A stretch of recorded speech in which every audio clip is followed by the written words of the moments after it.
can help you reach your goal of selling this property for the most money possible. I'm at 310-739-8272. 310-739-8272. Thank you so much.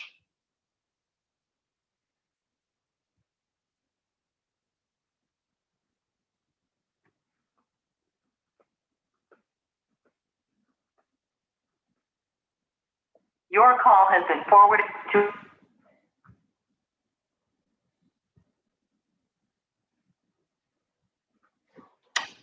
Okay. All right.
Hello, Amy. This is Nancy calling from Century 21. Hope you're doing well.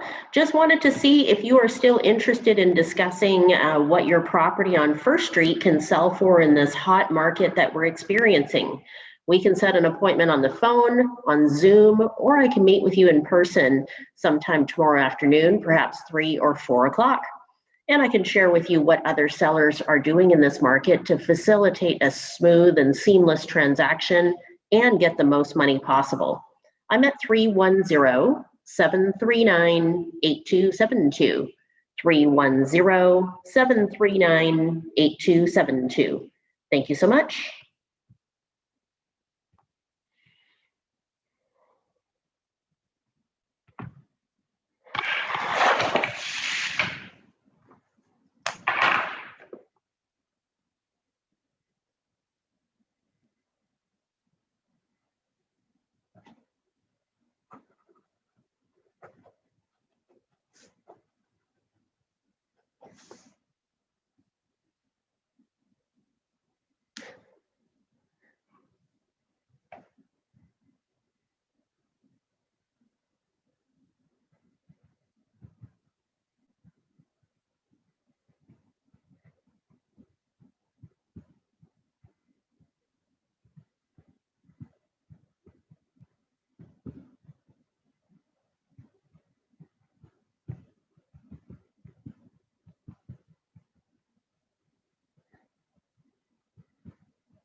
Good morning, Jim. This is Nancy from Century 21. How are you? Hope all is well. Just wanted to check in with you to see if Joe, the real estate agent from Pine Valley, has reached out to you and set up a time for maybe when you are going to go down there to see your daughter that you can meet with him and see what properties are available in Pine Valley. Also, I can meet with you tomorrow afternoon at your home, let you know how sellers like yourself are making a smooth process of selling their house and purchasing their next one. We can meet at 3 or 4 o'clock tomorrow if you have time in your schedule. I'm at 310-739-8272. 310-739-8272. Thank you so much.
Hey there, Adam. It's Nancy from Century 21. Hope you're doing well.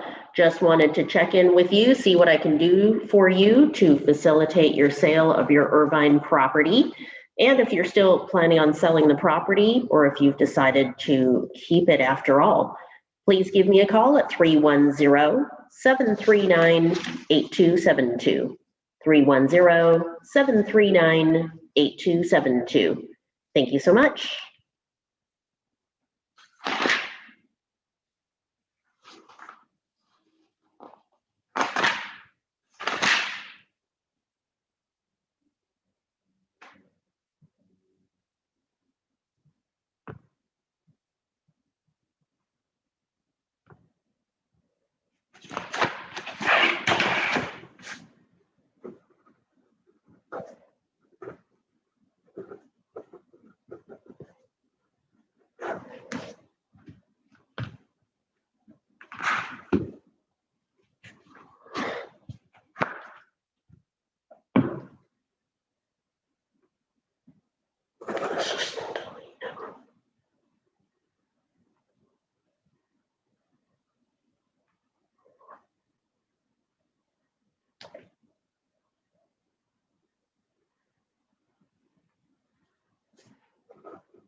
Hey, Noelle, how are you?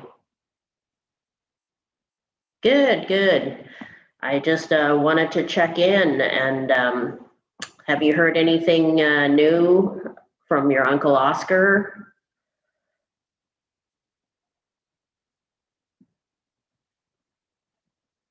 A couple weeks, yeah. Okay, great. I just wondered if they changed their mind and decided to stay at their house after all.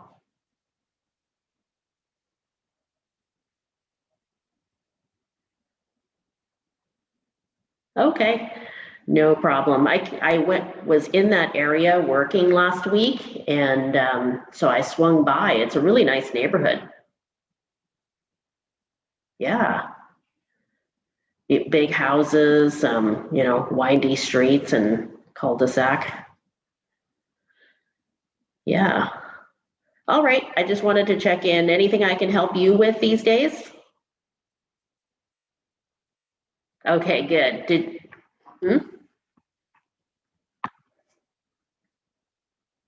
Oh yeah, I saw some pictures of you on Facebook. Yes, you had a nice time?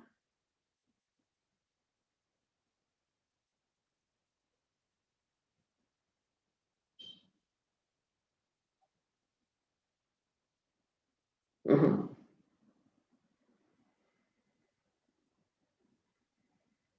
Wow. Great. And did you learn a lot from the guided tour? Yeah.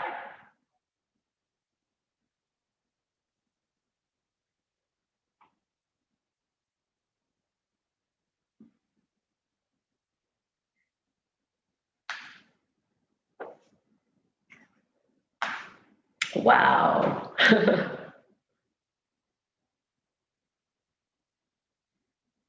Yeah. Nice. That's the thing with marathon training. You can go from city to city. It's so long. Yeah. I used to go from like Hollywood all the way to the beach and back because you can do it. Like normally they're normal driving distances, but for marathon training, no problem. Right? Yeah. It's pretty incredible. Yep.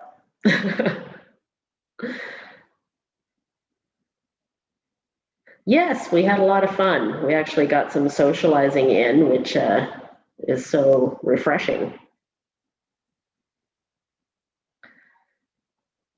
Yes, yes. Mike came over and did some music, and yeah, it was actually a surprise birthday party for Bernard. He is, yeah, Bernard Dean Mills, yeah. He turns 80 this week, so we did a surprise. We just told him it was a Memorial Day party, but it was actually a surprise birthday party for him.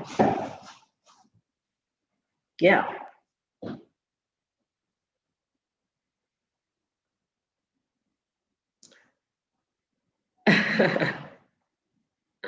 No, he's clean shaven now.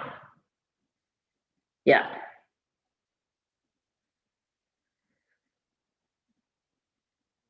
Yeah, he's good. Hmm.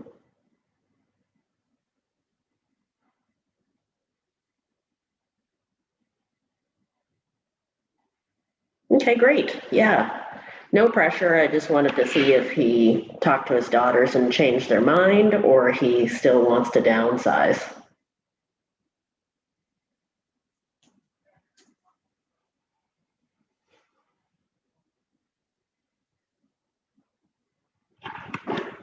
That's right. Yeah, they keep the house really nice, I'm sure. Yeah.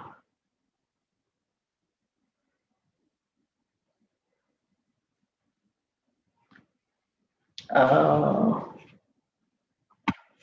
yeah. Well, it's nice because you keep your property in great shape like that, even after years and decades. Yeah. Probably not. Yeah. Okay. Yeah. I'd love to meet them in person if they just want to meet and see if we are the right match to work together. Yeah.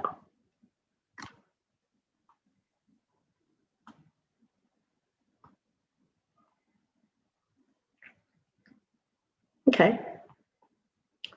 Great. All right. Okay. You're welcome. Have a good week. Okay. Bye.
Okay, my time is up. Thank you so much.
It's 12 o'clock.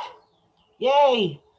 So today I'm doing the 12:15 meeting. So as Robert always says, go, I don't know, get lunch, go to the bathroom, do what you need to do, and then come back. We are going to talk about some not so interesting, but absolutely necessary information regarding a new form that's come out that is required, same as the TDS.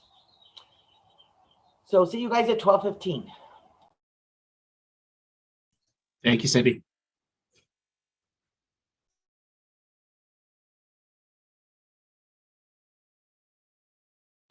Sorry, you can do wins. Oh, yeah, I'll take care of the wins.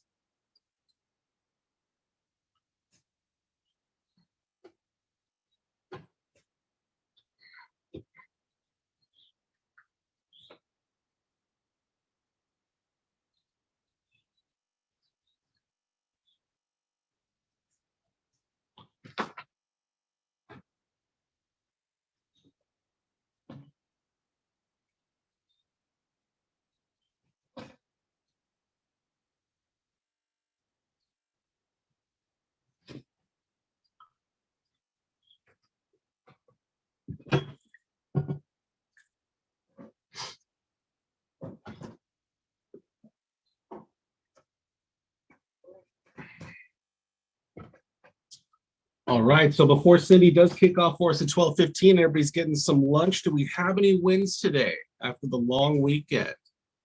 How's everybody doing out there?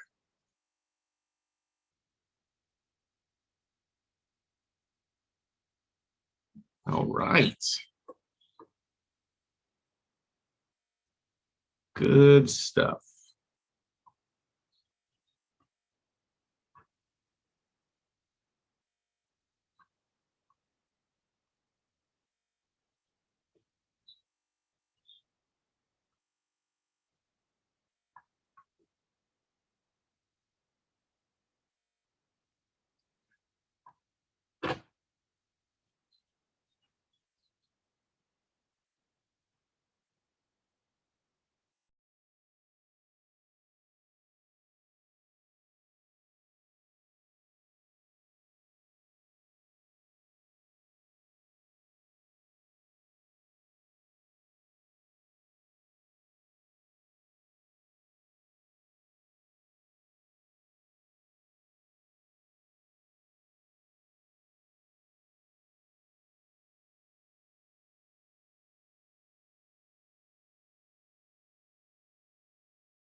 Okay, well, it's not 3:30 on Monday, but yet it's still legal update time.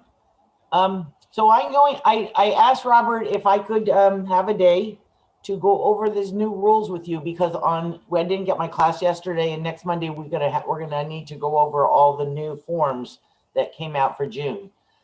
So today we are going to go over three things. For those of you that didn't hear this on Friday, CAR had another one of those meetings like they used to have for managers and brokers. They haven't been having them, and to go over some new stuff. So I want to go over that with you guys. Hold on, I'm going to control all. I should have done this already. 14. Okay, I'm going to share my screen, and we're just going to kind of follow my outline. If anyone has any questions, obviously just butt right in and ask them. Okay, three things. Two not so important, or they're important, but they're you don't have to do anything, you just have to know about them. And one that we have all kinds of new stuff. So June 15th, California is adopting the CDC guidelines. For those of you that aren't aware, the CDC guidelines are much more liberal than the guidelines that we currently have in California. So come June 15th, we will be under the CDC guidelines, which don't require people who have been vaccinated to wear masks most of the time, unless they're required to by someone else. So homeowners and business owners can make whatever rules they want, okay? This is not one of those protected class kind of things. So if you have a listing after June 15th, you have to have a conversation with your seller. When we let people in, do you want them wearing masks? Do you want them sanitizing? Or are you okay with them coming in and going out? Okay, because after June 15th, everything goes back to where it was as far as open houses. There's no more check-in, there's no more peds. It's just a regular old open house. But you need to know from your seller, are they going to want everyone coming in to wear a mask, whether they've been vaccinated or not? Do they want proof that someone's been vaccinated, which you can also ask for? So again, that's between you and the seller to establish this is what we want to have. And then I would suggest that unless you decide to have no rules, that you post them in on the MLS, in the private remarks, so everyone knows. It doesn't matter what the law is. In this house, you have to wear a mask. In this house, you have to whatever. I know some people still use booties, and they're not for the purpose necessarily of COVID, but because some people like booties worn on their wood floors in their houses, on their carpet, their white carpet. So if again, that's always been something that the seller had a choice about. So that's another thing. But anyway, so until June 15th, we got 2 more weeks. We're on the kind of the same schedule, and then it's going to change. Okay, so make sure that if you have any listings or you take any in the next 2 weeks, that you ask them, what do you want to be the requirements to let people in? Because California is not going to have any that we have to follow unless you make some. Okay, so that's June 15th. Very exciting. Back to open houses. Very, very exciting. Okay, July 1st. So the current COVID rental laws, both the eviction rules and the rent increases, both of those cover since COVID started, or actually I think since like November is when they started these, last November. They put single family, or September. Single family residences got thrown in with everybody else as far as the restrictions. Well, come July 1st, unless they keep going, unless they change the date to a later date, which I don't think they will. Then after that, we're fine. Okay, so no longer, so at that point, single family homes, condominiums, duplexes where the owner lives in one side will have no restrictions on eviction or on rent control. So right now you can't, just because someone's on a month-to-month, you cannot serve a 60-day notice to vacate. You have to have one of those 5 reasons that's on the notice itself. But come July 1st, you can, if you're month-to-month, you can just a notice to vacate. That's what month-to-month used to be. That's what it's going back to be. So that's all coming July 1st, unless something changes between now and then. Now, CAR did not think they were going to extend it, but they thought they might come up with something less, with a new rule, some sort of new rules. And so we'll wait and find out about that. But it seems like with California adopting the CDC guidelines, California is not gonna do too much on this either. That's just what everybody thinks. Okay, so yeah, San Diego County has passed an ordinance that says you still can't. I don't know how far it goes. I think they extended it 2 or 3 months. So they already extended the state moratorium against evicting people without one of the reasons that are allowed. So if you're in San Diego, if you're selling in San Diego County, they've already extended that. Okay, and now the reason I called you all here is this we have another new law, and it's super confusing and complicated. And we will be teaching TCs. And if you have a TC who is not one of ours, or not someone who kind of I know, and they have questions, please feel free to have them call me about this new stuff, okay? I totally will answer them for any TC that any of you use if they have questions about this new form. So there's a new Fire Hardening and Defensible Space Act, which requires the new Fire Hardening and Defensible Space Advisory Disclosure and Addendum. Okay, this form is legally required. This is not a CAR form for convenience like the SPQ or many of the CAR forms. This is required by law. It has the same importance as the TDS, the NHD, the SPQ, and the AVID, meaning that if required to give it, it must be given, or the buyer can change their mind and cancel any time, let alone whatever happens after as far as a fire goes, would the seller have some liability. So please make sure that you take this. That's why I'm doing this particular class, because they're giving it the same importance as all of these other documents. Now, you're probably thinking, well, don't we already have a fire hardening form that started January 1st? Yes, you would be right, we do. And they've now added the dispensable space part to it. And so therefore they've done a new form. It supersedes the old fire hardening form because it covers both. It has the whole old form, and then it has the defensible space underneath it. We'll look at it in a minute.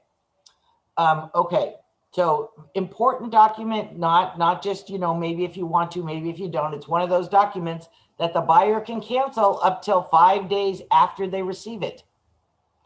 So if you forget, you have to give it late. It's up to, even if it doesn't really disclose anything, up until 5 days. We are recommending, and you'll see as we go along, that it be given with a counteroffer, because one of the choices is to put all the burden on the buyer, and I think you have a better chance of getting that through if it's done with a counteroffer. So, okay, let's talk about this. So defensible space is the term for a buffer zone that homeowners create between a structure on the property and flammable grass, trees, shrubs, wildland area that surround it. So all around your property, they want this defensible space so that if there's a fire, it's not going to get to the structure.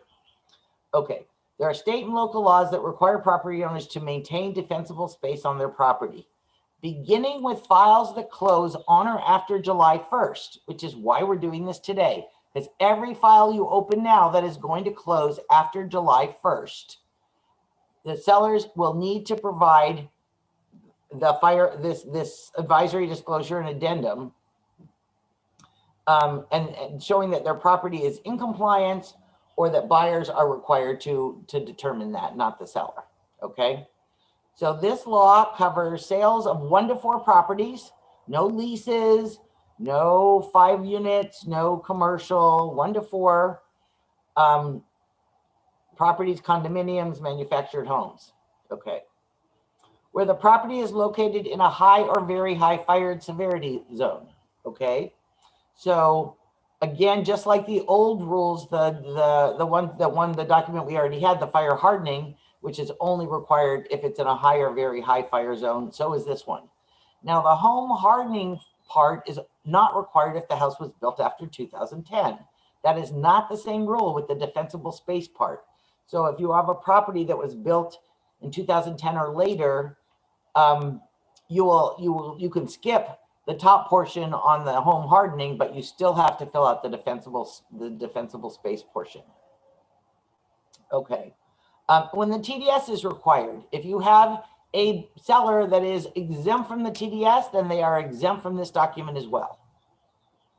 Okay, and again, just to recap, that's because the sellers who are exempt from the TDS are usually, if it's being sold by an estate or an REO, a foreclosure, anybody where the person selling never really lived there or never did anything. Sometimes trusts, if they have successor trustees, would be included in that, but not always trusts. Okay, built before. Okay, so the other one said built before 2010, but that is not the same for this.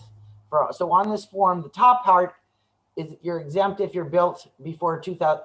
Wait a minute, built after 2010. Oops, that should say after. Sorry, after 2010.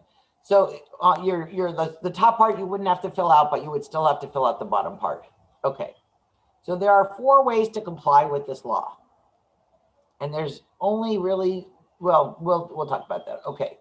So they divided into 2. One when they have enacted a local ordinance, and one when you don't have a local ordinance. So if you have a house, you're probably going to need to find out if you have a local ordinance, because you're going to need to know which one of these boxes to check. But in both of these, without an ordinance and have enacted an ordinance, the first box says either the buyer must agree to obtain documentation of compliance. Oh, and when you get to the actual thing, there is no either or whatever, it just says that. So the first choice is the buyer agrees to obtain the compliance within 1 year after purchasing the property. And of course, if you have the seller, that's the one you want. There's one up here for without a local ordinance. There's one down here for with a local ordinance. The buyer agrees to comply. That's the one we want if we have the seller. We always want the buyer to comply. So if you have the seller, you're going to check that. You're going to send the form. And because we're saying that the buyer must agree to comply with the local ordinance, best to give it with the counteroffer, right? When the buyer is more likely to agree to it than to try to send this later on and say, oh, by the way, you have to agree to this too. Now, the other thing that they said was if you check the buyer must agree and you send it to the buyer and the buyer refuses to sign it, that it's okay. As long as you can prove you sent it to the buyer, that's how you send it. It's not like they countered it. It's their obligation whether they signed it or not. That's what the car attorney said. In the paper, in the stuff I read today on car, on their little handout on the defensible space law, basically says that we're not sure if the buyer has to comply if they don't sign it. But the attorney was very clear, said it several times, that if you send it to the buyer and they just ignore it, it's okay. We have given the notice. That's enough. We would prefer to get it signed clearly, but if we can prove we signed it, so we will need something in the file that shows that we sent it. And of course, if you're using a TC, there'll be something in the file that shows that they sent it. Okay, so those are the first choices on both. The second choice is if the seller has obtained documentation of compliance within 6 months, seller must provide it to the buyer, and then that covers it. But it has to be within 6 months. So I don't know. I know that I live in an area where every year this year it was May 15th, you have to clear your brush. You have to clear your hillside. You have to clear everything. I assume it's the same thing. It's the defensible space. And then the LA County Fire Department will come out and they will leave something on my door that says that I'm in violation and I didn't do it or that I did do it. Although frankly, usually they come right away and we haven't seen anyone this year yet. So I think that little tag on the door would be, yes, I've completed my, if you got something like that. If you don't have something like that and you want to, you just took the listing, and how much easier would it be than pawning it off on the buyer? You can call CAL FIRE and they will come out and they will do an inspection.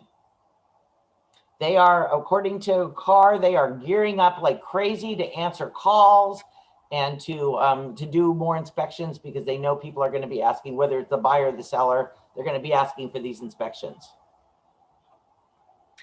Cindy, question. Yeah.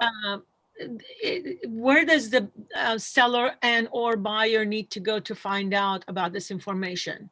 CAL FIRE. CAL FIRE. So they can call CAL FIRE and then they will have. They can't, right. And they can probably tell you if there's a local ordinance or if you have to call your local city and find out. I'm assuming the TCs will probably have to do this, but, and then they will be, and then they'll tell you that, do you want to make an appointment? We can come out and we can tell you if you're, but again, punting it off on the buyer doesn't say I've done it or I haven't done it, because it's not a point of sale requirement. Okay. It's the point of sale disclosure. Disclosure. Okay. So, and the defensible space, same thing? Or, do they call this? Okay. So that is the, for the part of, there's two parts to this. There's the home hardening, and that doesn't have any of that. This is for the defensible space. Okay.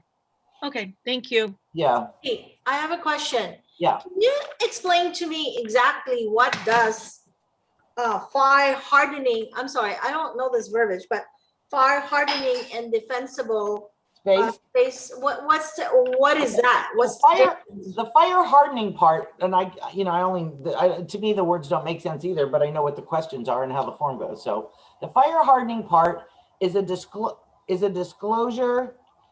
to the, turn my ringer off. Why is it still ringing? Sorry. Is a disclosure to the buyer that says that our house has or doesn't have the following issues, which make it more likely to have a problem during a fire.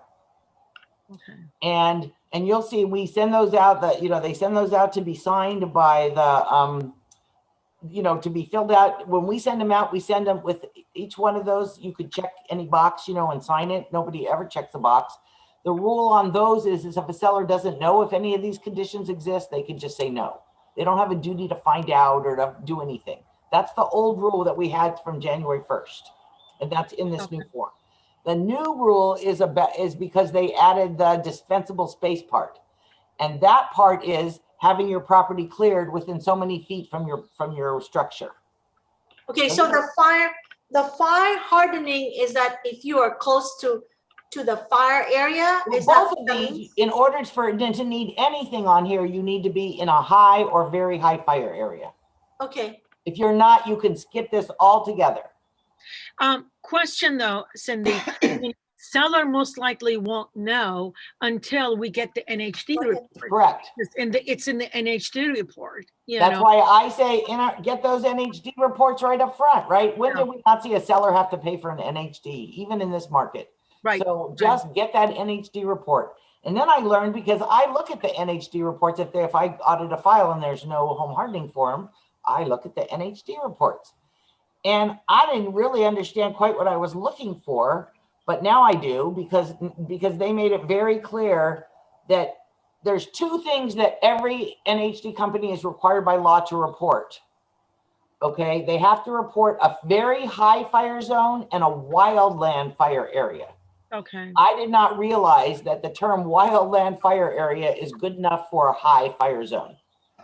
Wow. So we were told if it's neither in a wildlife fire area or a very high zone, you don't need either one. You don't need this form at all. It doesn't apply to either one. Okay. So basically what the seller has to do is just really present this form to the buyer and let the buyer either sign it or not sign it or do their search and then decide what they want to do. Right. So this is what we're going to do in action. Is the home in a higher, very higher zone? To determine this, you look at your NHD. It's required. I'm going to send this out. It's required to show two different fire zones, very high and wildland fire area. If neither of these apply, the form is not required. If you're not sure, call the NHD. Apparently, NHD companies have geared up too, and lots of people are calling NHD companies. Okay. Oh.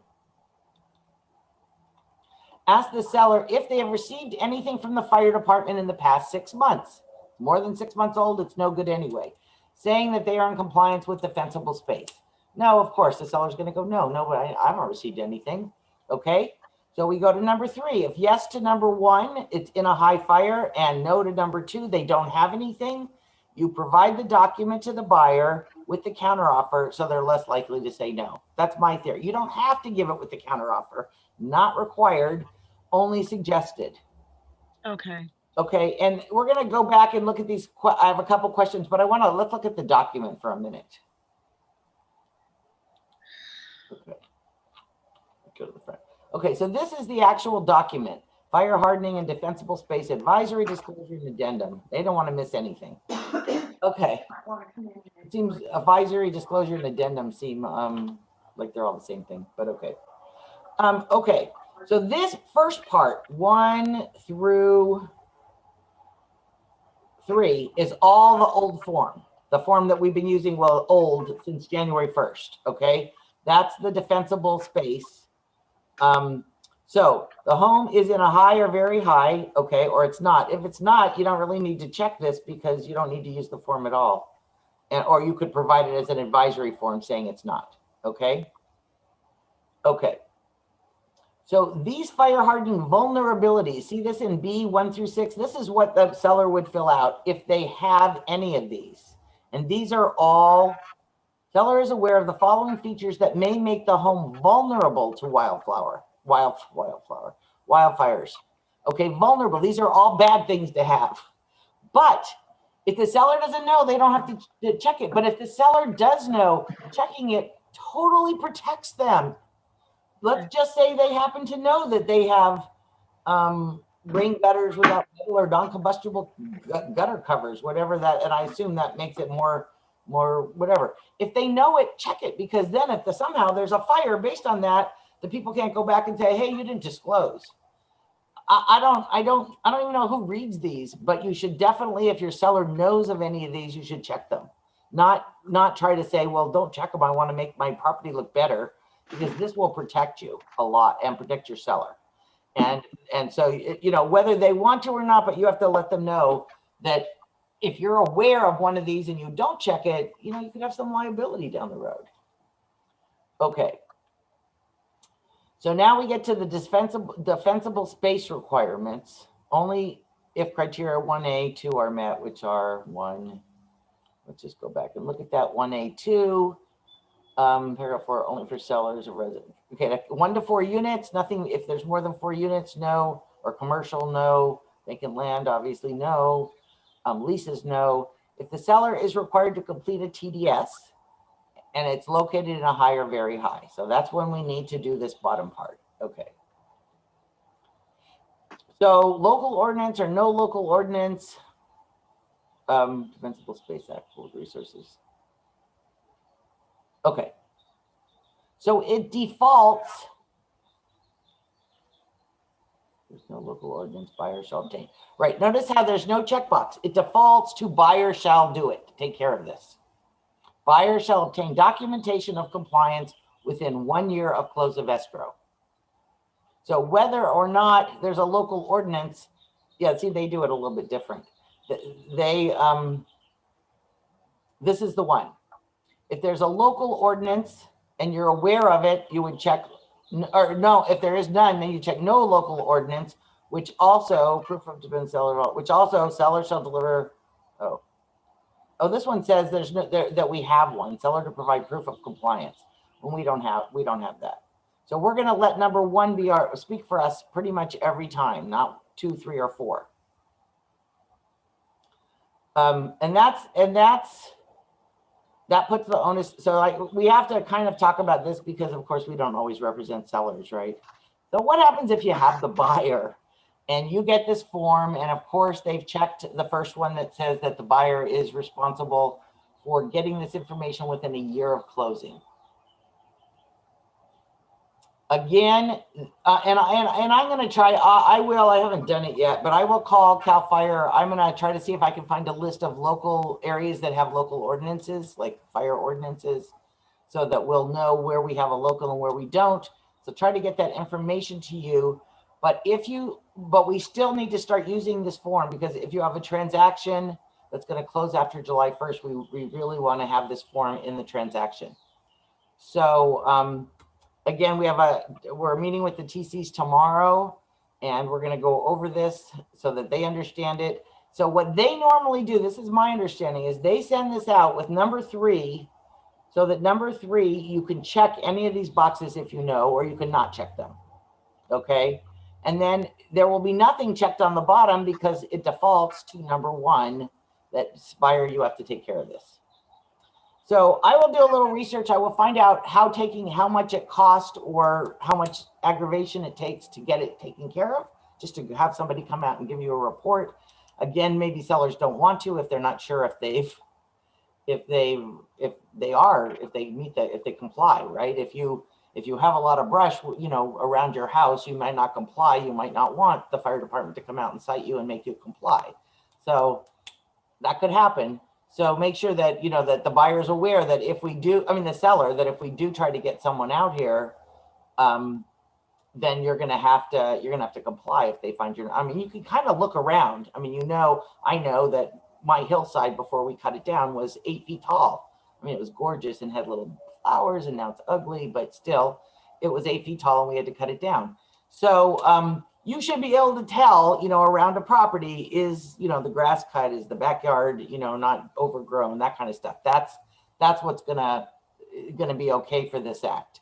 And again, not a point of sale requirement. So if you have the buyer and you're not sure, you go look at the house and you think it looks okay, but you want to know, am I going to have to do anything here? Because got to tell you, cleaning up these hillsides and this stuff, this is expensive.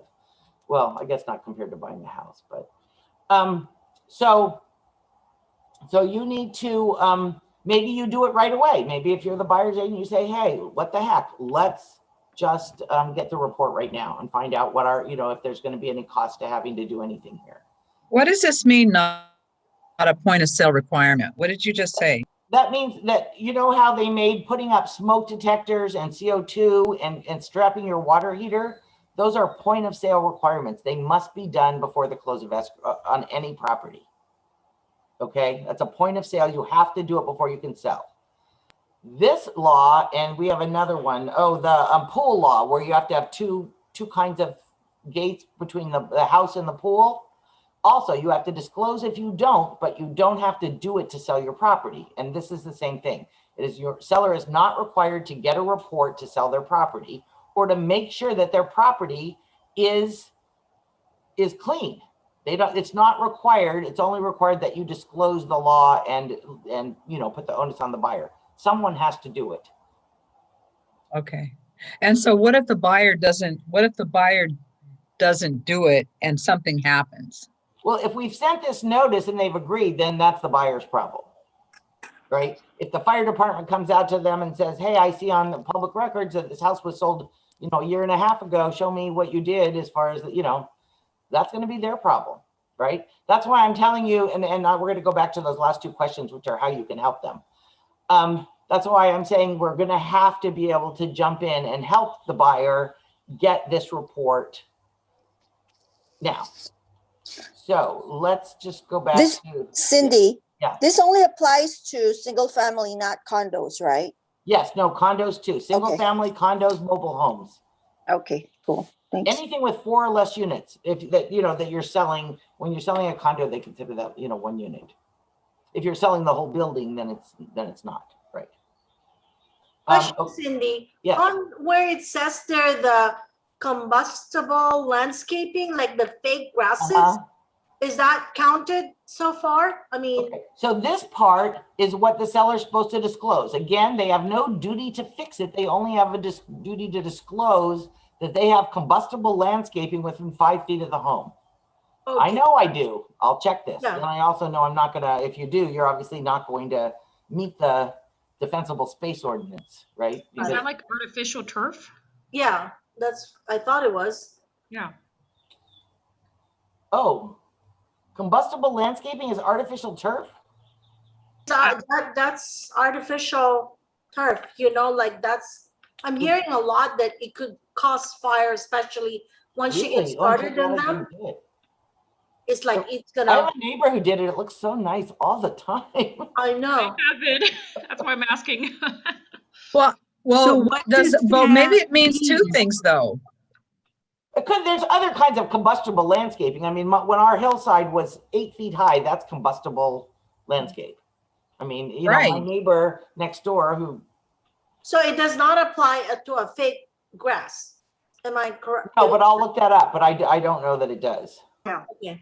And there's something else that's very combustible is palm trees. Really? In fact, my name for palm trees are fire sticks. I'm on the fire safe council for our area. And yeah, there's all kind those kind of things burn. And there's a lot of houses like up in Anaheim Hills that you would think weren't burnable. And we sit and watch them when there's brush fires on TV burn, and they're not like right next to it, but the embers get in the attics, and there's a whole bunch of things you can do to protect your attic with there's different kinds of vents and all kinds of cool things. So if anyone has fire questions, I'll be happy to help them in particular. And places that you think aren't big brush fire areas, well, like the last time we had a fire, we had people from East LA Fire Department from the city, and they were laughing because they go on lots of brush fires. There's a lot of hillsides in off of the 60 freeway there that burn all the time. Right. The Hollywood Hills are real burnable. Yeah. So So if you do know, let's just say you have combustible land, you have trees where the branches touch the houses, you know. That's bad too. You want to cut those right, trees but back. you might want to check the box. I get that they're supposed to be cut. I'm not cutting them for you, buyer. I'm just telling you that I have them, right? I'm not cutting them. I'm just telling you I have them. Okay, again, so you don't have to do the work. You just have to disclose if you know you have any of those things. Okay, and then, so that's pretty much it. So then we went down to here. We're going to go with number 1. I am going to get back to you guys on who to call and how to find out about local ordinances, which I will research today. I was supposed to do this class tomorrow, but I ended up doing it today, so I'm a little bit behind. Okay, so anyway, anybody else have any questions on this? Okay, great. It would be helpful to hear a class about the whole thing. We lived in the hills of Burbank, and the city let the HOA above us tear out all the plants, and all of a sudden all the hills came down on us. We had a beautiful view home there. It was a mess. So I just like to hear what the standards are and what and how to know like how many feet away. We had a big hill behind us, but it was about 20, 25, 30 feet away or more.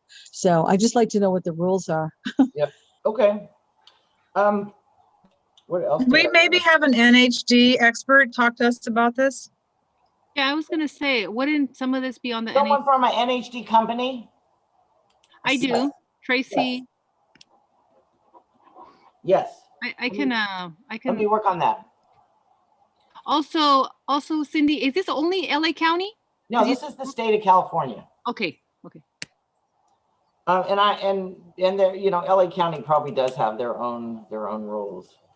Okay, the only other things that I have to report are we're going to see some changes in the near future to days on market and coming soon.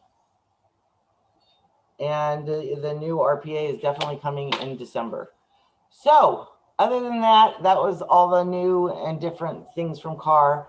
And I apologize because I know it's a little early, but I have a conference call at 1. And so I'm going to end a little bit early unless anyone has any more questions. Cindy, I have a question. It's not regarding this. I know you had a class with some of the changes on the listing agreement and that I missed. Is that uploaded anywhere, or will you do another class? On the listing agreement? Yeah, didn't you do a class not too long ago? Oh, I'm doing, on Wednesdays. On Wednesdays, I teach in advanced contracts. Okay. And so, yeah, we did that. We did that in there. You call me when you have a few minutes, and there's only one thing that's really a big. Oh, okay. Okay. Okay. All right. Thank you. They did have a little question and answer. It says, how can an agent assist the seller or buyer in determining how to schedule a defensible space inspection?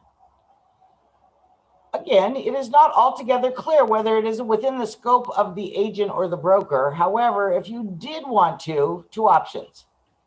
If the property is located in a state responsibility area as indicated on the NHD report, so I guess you get that from there, then the property owner should contact the local CAL fire station to schedule an inspection. Okay. Okay, if the property is in a local area, LRA, and I assume, I don't know if it shows that on the, or if it's just, if it doesn't have SRA, is it automatically that? I'm not sure. The property owner should contact their local fire department to schedule an inspection.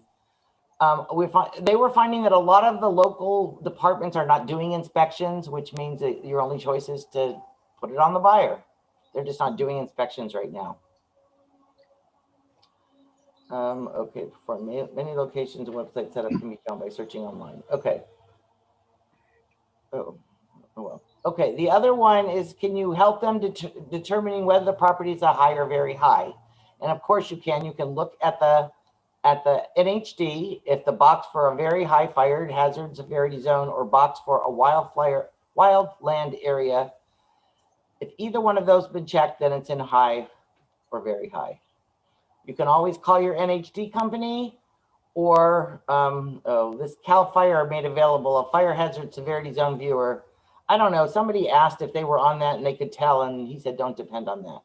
So anyway. So those are the two things, right, that you're probably going to have to help with. And we will get you more information on both of those on the actual helping. But we should start using those like today for anything, any new transactions. When you get to the counter, not new, if you get a new listing by the time you get to the counter offer stage. Okay, if you have anything in escrow that is not going to close till July 1st or later, then we're going to have to add this form at this point. And we'll, of course, tell our TCs, but if you use an outside TC, make sure they pick that up. I am doing a class for TCs tomorrow. I tried to pick up all the outside TCs I could find, but sometimes I always forget people. So if anyone uses an outside TC that they want me to invite, please let me know. Okay, if there are no more questions, I am going to say goodbye and move on to my next one. Thank you, Cindy. And yeah, so this is, everything's changing. Crazy, right? I mean, it took him to explain it to the managers and brokers probably a good half hour. He just circle here and then and then you can just kind of put it together like this. So hold on.